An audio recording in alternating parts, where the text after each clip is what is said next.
Së pari që ta kuptojmë, shkrimi i shenjtë në Bibël flet për dy urtësi në këtë botë. Flet për urtësinë sipas botës, dhe kjo është urtësia materialiste, që filozofon në mungesë të Perëndisë, pra në mungesë të Zotit, në mungesë të vërtetave shpirtërore. Kjo është urtësia sipas botës, bazuar në shkrimin e shenjtë. Por shkrimi thotë që është edhe urtësia sipas Perëndisë. Dhe tani çfarë ndodh? Këto janë dy botë ndryshme. Është bota fizike, materialiste me botën shpirtërore hyjnore. Pra këto nuk përputhen me njëra tjetrën. Është si thuash errësira në një krah dhe drita në krahun tjetër. Dhe ne dimë nga fizika që errësira përpiqet ta shuajë dritën, por drita sado e pakët të jetë, qoftë edhe sa drita e një qiriri, ka fuqinë që ta smbrapsë errësirën. Më kuptoni, për shembull, këtë dhomë ku unë jam, mos kishte dritë ju nuk do të më shinit. Njësoj funksionon edhe me këtë të vërtetë shpirtërore. Po mos jetë fjala e Perëndisë, fryma e Perëndisë, ne nuk kemi indicje për të kuptuar çfarë është urtësia e vërtetë.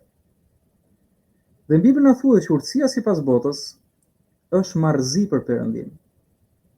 Pra çfarëdo që krijon njeriu pa praninë e Perëndisë në jetën e tij, sipas shkrimit të shenjtë në Bibël, të gjitha profecive, na thuhet që kjo për Perëndin është marrëzi. Kurse për njerëzit të cilët nuk janë shpirtërisht të rilindur dhe nuk kërkojnë të njohin Zotin, kjo urtësi i pëlqen. Pra i pëlqen filozofia e njerëzve, që në Bibël quhet ndonjëherë si gudulisje veshësh. Pra i pëlqen të dëgjojnë ato që duan të dëgjojnë.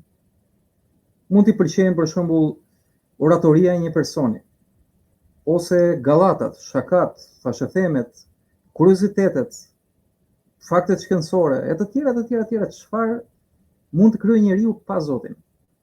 Pra flasim gjithmonë në sferën materialiste. Dhe kjo shkencë quhet filozofi në, le të themi, në atë botë kuptimin tonë njerëzor shoqëror. Pra njerëzve i pëlqen të filozofojnë. Dhe kjo është gjë shumë e mirë, nuk është gjë e keqe. Puna është se të gjithë filozofët, gjatë historisë, kur janë pyetur çfarë është e vërteta, askush nuk di ta trajtojë. Dhe secila shkollë e filozofisë, dhe unë këtu flas me kompetencë shumë madhe, sepse jam një studiues, mund të kem mbi 20 vjet që studioj filozofi, mbi 20 vjet, pothuajse të gjitha shkollat, si në perëndim, si në lindje, kryesisht ato antiket, dhe jam më tepër konfident në shkollën aristoteliane, po edhe platonike, sikurse tek stoikët. Stoikët ka qenë për shumë kohë zhanri im preferuar. Gjithsesi, kjo ishte një intro për t'ju dhënë garanci te kjo pikë, sepse dikush mund thotë ky flet për Biblën, po nuk di filozofin. I njoh të gjitha zhanret e filozofisë, edhe ato bashkohore, lafti i Zotit. Çdo filozof nuk di çfarë është e vërteta. Nuk di çfarë është e vërteta. Edhe kur jam pyetur që çfarë kuptimi ka jeta, të gjithë kanë thënë që duhet studiosh, duhet të rritësh dijen që të kuptosh sa më mirë, dhe kanë thënë këtë sepse nuk e dinin çfarë është jeta. Çfarë është qëllimi i jetës. Dhe po të shtojmë të njëjtën pyetje edhe sot. Cili është qëllimi i jetës? Për shkak mund t'i pyes juve, për çfarë jetojmë? Ose më saktë, për çfarë keni ardhur në këtë botë? Le të bëjmë të pyetje, për çfarë keni ardhur në këtë botë? Për çfarë ke ardhur ti në këtë botë? Ti mik i dashur, për çfarë ke ardhur, për çfarë jeton? Nëse s'ka përgjigje, okay, po kur të largohemi nga kjo botë, se të gjithë do vdesim. Pra ky trup nuk është i pavdekshëm, këtë e dim besoj. Ka tentativa në shkencë të bëjnë pavdekshmën që na lashësia, po të gjithë do vdesim. Çfarë ka pas vdekjes? Çfarë ndodh pas vdekjes? Prap këtu ku çdo njeri, sa do i ditur të ketë qenë, po marr klasikët, Pitagora, Sokrati, Aristoteli, çfarë si ka? Askush nuk ka dhënë përgjigje, as pse jetojmë, pse kemi ardhur në botë, as çfarë do ndodhim kur të ikim nga kjo botë. Askush nuk e di.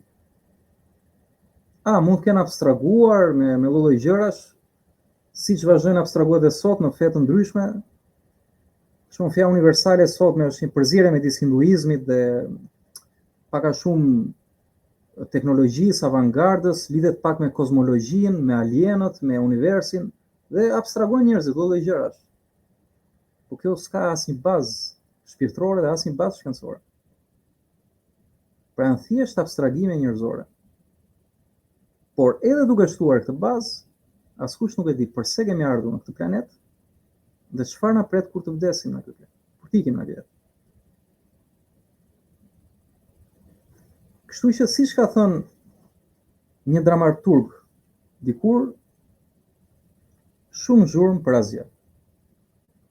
Prandaj do thonim që në kuadrin e psikologjisë shpirtërore që është ky kanal, ja përse urtësia e botës është marrëzi për Perëndin. Njerëzit të cilët nuk besojnë te shpirtërorja harrojnë që ne jemi një shpirt në një trup. Jo një trup me shpirt. Jemi një shpirt brenda kësaj vazoje, le ta quajmë, që është trupi jonë. Dhe Bibla thotë është si një tent, si një çadër. Dhe një ditë kjo çadër do kalbet, është si fara. Pra shpirti jeton. Dhe një tjetër varg në Bibël thotë gjithashtu që tha i marri në zemrën e tij që nuk ka Perëndi. Këto janë shkrimet të lashta nga njerëzit më të urtë që ka njohur historia. Për shembull, mbreti Salamon ka qenë ndoshta një ndër njerëzit, jo ndoshta, po ka qenë ndër njerëzit më të urtë që ka njohur historia. Fritej për mbretër e mbretëresha që udhtonin, po flasim për kohrat para Krishtit, qindra e mijëra vite. Udhtonin me kilometra, me ditë, me muaj të tëra vetëm që të uleshin me këtë mbret të Izraelit dhe të dëgjonin nga urtësia e tij.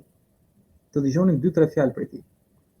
Dhe na thuaj çto urtësia dha Zoti, vetë Zoti u shfaq Perëndia dhe i tha çfarë kërkon prej meje.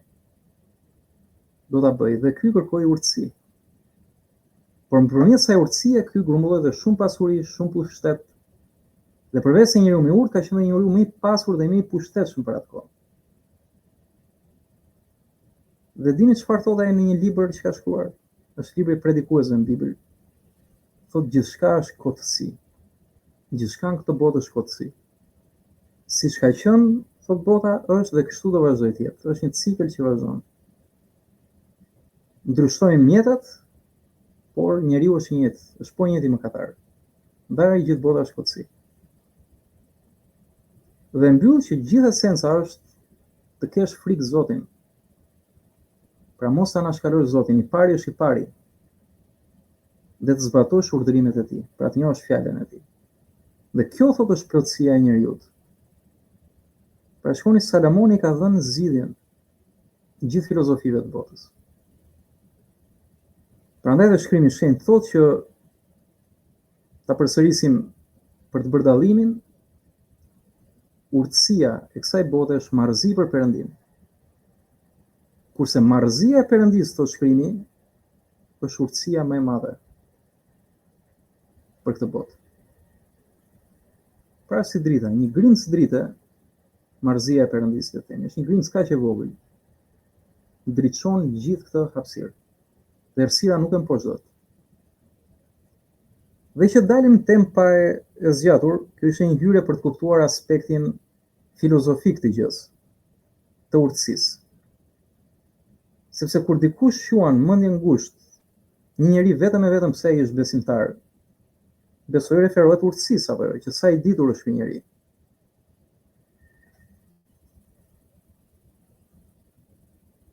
Dhe le të marrim 2 shkrime të tjera për ta përmbyllur. Kur e pyetën Jezu Krishtin, nxënësit e tij, dishepujt e tij, thanë: Zot, a janë të pakt ata që do shpëtohen? Shpëtimi flitet për shpëtimin e shpirtit, pra jeta pas vdekjes.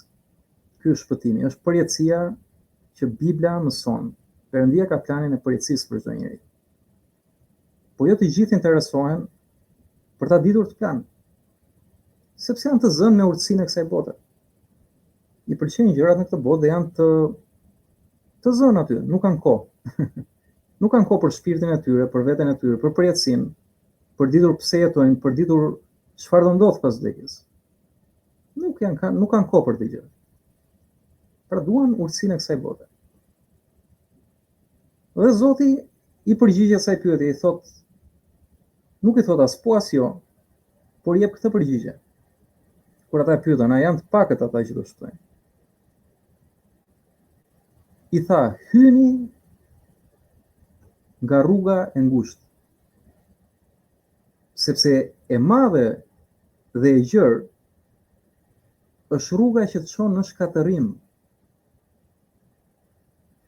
Dhe të shumt janë njerëzit që hynë te kjo rrugë. Pra tek rruga e madhe dhe e gjerë që çon në shkatërim janë të shumt njerëzit që hynë atje. Ndërsa, thot Jezusi, e ngushtë dhe e mundimshme është rruga që të çon në jetë, në jetë. Pra kujdes, Zoti, jetën që njerëzit jetojnë, shumica, flasim pa Zotin, nuk e quajnë jetë. Kurse atë pakicë që hyn tek rruga e ngushtë, që është e mundimshme, e lodhshme, dhe kaq e ngushtë, Zoti këtë rrugë quan jetë. Tjetër nuk e quan fare jetë. Sepse po ta marrim qartë, njeriu që nuk di pse ka ardhur në këtë jetë, pse jeton, dhe ku do shkojë pas asaj jete, sipas shkrimit të shenjtë ai nuk jeton. Domethënë, organet e tij funksionojnë, truri i tij funksionon. Ai operon në këtë planet, mund edhe të punojë, krijon familje, pra ndjek një lloj shabloni, le të themi, të trashëguar. Por kur ai nuk di pse jeton, pse ka ardhur, dhe çfarë qëllimi ka kjo jetë, dhe ku do shkojë pas asaj jete, se do mbarojë gjithçka. E dini që numër të madh njerëzish që kam këshilluar janë ata që kanë pasurinë më të madhe në këtë jetë, e kam thënë në video të tjera. Ja kanë dalë, kanë marrë qëllime vetes, sipas urtësisë së saj bote. Të kesh. I kanë marrë pasuritë, kanë bërë familje, kanë martuar fëmijët, më the tash, pse nuk dinë më për çfarë jetojnë. Se thonë, ore, po s'pas ka qenë kjo. Pra unë i kam të gjitha. Dhe nuk jam i lumtur, nuk përse jetoj. Nuk dim përse jetojnë, dhe kalojnë nëpër ato që quhen si krizat moshës, e tjera, por gjithsesi mos i hyn kësaj. Sepse ka thënë Salomoni para nesh, të shkrimit të shenjtë. Gjithçka është kotësi, nuk ka asgjë të re. Dhe asgjë nuk të përmbush. Të përmbush vetëm e vërteta. Por e vërtetën e gjen te fjala e Zotit, nuk e ka asnjëri ekskluzivitetin e të vërtetës, nuk e jep Zoti këtë ekskluzivitet njeriu. Por ama thot, nëse do më kërkoni me gjithë zemër, këtu është muhabeti, do të më gjeni. Dhe unë do i shfaqem, thot, do ju kënaq, do ju bekoj. Dhe do na bëj të lirë, se vërteta ju bën të lirë, thot Jezu Krisht. Prandaj kush kërkon gjen. Kush i kërkon Zotit, Zoti i jep. Puna se njerëzit nuk kërkojnë, se nuk kërkojnë me gjithë zemër. Me gjithë zemër do të thotë që zemra në Bibël na thotë që është edhe burimi i jetës. Na thotë ruaj zemrën me shumë kujdes, sepse prej saj burojnë burimet e jetës. Atëherë ku është burimi jot? Do të dish të vërtetën, atëherë të vërtetën e ka vetëm Zoti. Po mund të thotë dikush, po ky të flas për Zotin është mendje ngushtësi. Dhe kanë të drejtë. Sepse vetë Jezusi thotë, hyni në rruga e ngushtë. Është mendje ngushtësi. Po, është mendje ngushtësi. Sepse është rruga e ngushtë. Por ama thotë Zoti është vetëm rrugë që të çon jetë. Sepse aty një Zotin dhe aty një gjithë kuptimin, gjithë qëllimin, dhe të mjafton kaq pak dritë për ta mposhur gjithë errësirë të mëdha. Kjo është gjithë çështja. Kurse rruga e gjerë, po është mendje gjerësi. Pra ti do t'i dish të gjitha, ti provosh të gjitha, ndoshta edhe të gjitha pa Zotin, ndoshta edhe të gjitha me Zotin. Pra të pëlqen mendja jote, jo mendja e Zotit. Por ama thot Zoti, kjo mendje hapësi është errësira. Dhe nuk është jeta. Nuk të shon jetë kjo rrugë, të shon shkatërim, thotë. Sepse e gjerë dhe e madhe është rruga që të shon në shkatërim dhe shumë shkojnë tek ajo rrugë. Do thoni ju, po ky fetarizmi tani do të na trembësh të besojmë Zotin me zor, propagandë fetare, etj, se normalisht errësira do reagojnë ndaj dritës. Dhe drita është fjala e Zotit, nuk jam unë, mos të keq kuptojeni. Se ka dhe njerëz që hiqen si ndriçuar, por në moment që ata nuk predikojnë fjalën e Zotit, po predikojnë filozofitë e tyre, ata janë në një errësirë më të madhe se këta njerëz të tjerë. Dhe kanë më pak shpresë të vinë të drita. Për ta ditur se çfarë dëgjojmë sot, jetojmë në një kohë teknologjie me lloj mësuesish, gurush, njerëz që prezantojnë veten si një rrugë e dritës. Rruga është vetëm Zoti. Fjalët e Krishtit janë: unë jam rruga e vërteta dhe jeta. Dhe thamë, po të njohësh Krishtin, ke njohur Perëndin, sepse është vetë Perëndia i shfaqur në mirë, sipas shkrimit. Dhe mendje ngurësia, pra, sipas botës, është urtësia e Perëndisë. Kurse mendje gjerësia, sipas botës, mendje hapur, është çmenduri për Perëndin, është marrëzi për Perëndin.